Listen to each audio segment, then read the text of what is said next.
up in the digital age are being saturated in the gambling environment. Frequent exposure to gambling advertisements as well as strategic marketing through the means of their own devices and free-to-air television has led the youth to believe that gambling is a normalized part of sport.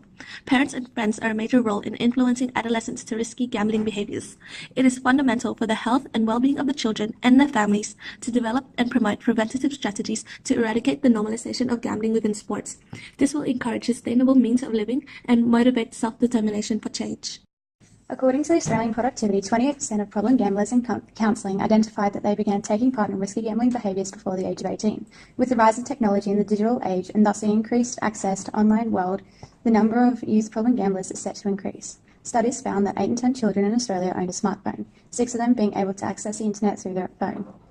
Furthermore, 4 out of 10 of these children recalled seeing sports betting promotions on their social media. The Victorian Responsible Gambling Foundation also found that over 2/3 of children aged 8 to 16 were able to name at least one sports gambling company.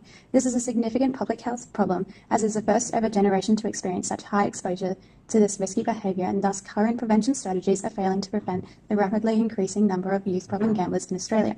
A recent study found low and moderate risk gamblers also experience harm as a result of gambling.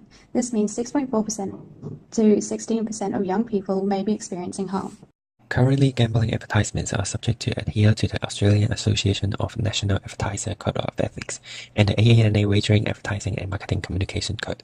There are a number of prevention strategies implemented by the government as an attempt to reduce the exposure of gambling upon the youth of Australia, such as time restrictions. This government prevention strategy looks at decreasing gambling exposure on free-to-air television. This prevention strategy is failing. To improve this strategy, we recommend not only expanding time restrictions, but also limiting the level of interaction aimed at adolescents.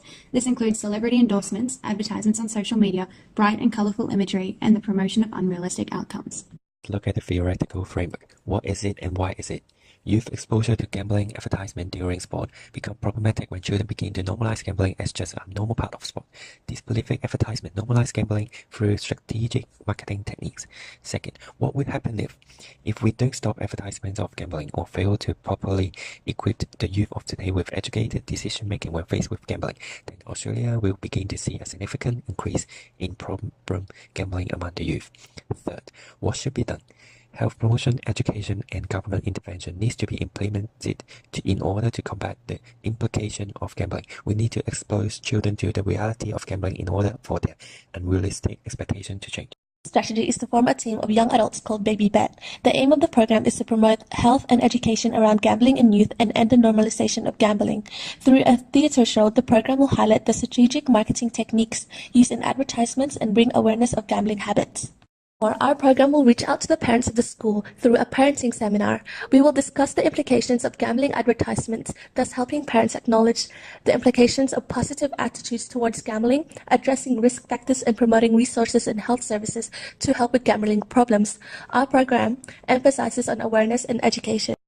In addition, we will propose a submission to the Australian government to reduce youth exposure to gambling advertisements. Our submission will recommend raising tax for gambling companies, limiting the gambling advertisements shown on TV and radio per day.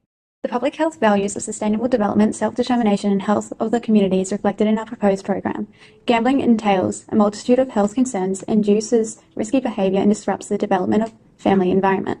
In order to provide a sustainable environment for young children to develop in, it is vital to advocate against persistent gambling advertisements. Health of the community is evident through the parenting classes. As a form of community outreach, this will promote education for families of the implications of gambling to their health and lifestyle.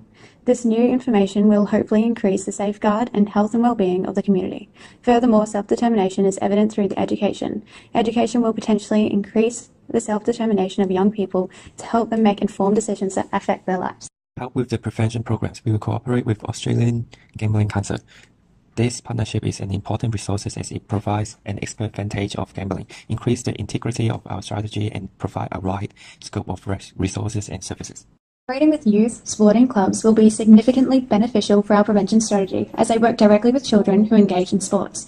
This collaboration will entail working closely with sporting coaches and mentors to spread awareness of the association of gambling to sports. Through this partnership, we hope to revert this focus back to sports. Furthermore, we will work alongside QUT for research purposes. This will improve our understanding of the implications of youth exposure to gambling, thus increasing the credibility of our strategy and promoting the development of new ideas.